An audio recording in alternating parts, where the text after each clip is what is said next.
এই হুসাইন দাঁড়াতে পারবে না, যাও 2 মিনিট সময় দিলাম, যাও কি করবা। ইমাম হুসাইন সিজদায় পড়ে গেলেন। সুবহানাল্লাহ।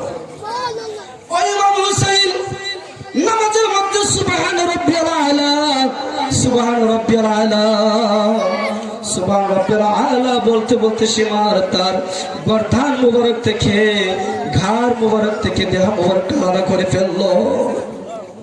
তারপরে ইমাম হুসাইন নামাজ ছাড়ে নাই, ঠিক কিনা বলেন?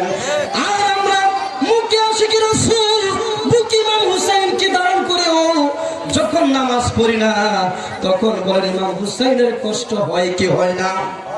আমার রাসূলের কষ্ট হয় কি হয় না? ও যুবক ভাইরা, আমি পায়ে হাত রেখে বলি রে বাবারা, আজকে এই ওয়াজের পর থেকে আমি আমার বিশ্বাস আমাদের গ্রামের মানুষগুলো নবীজির পাগল, ফাঁকে ফাঞ্জাতুলের পাগল, ইমাম হাসান হুসাইনের পাগল। আজকে আলোচনার পরে তোমরা কেউ নামাজ ছাড়বা না। নামাজ কে কে পড়বা দুটি হাত তুলে দেখাই দাও।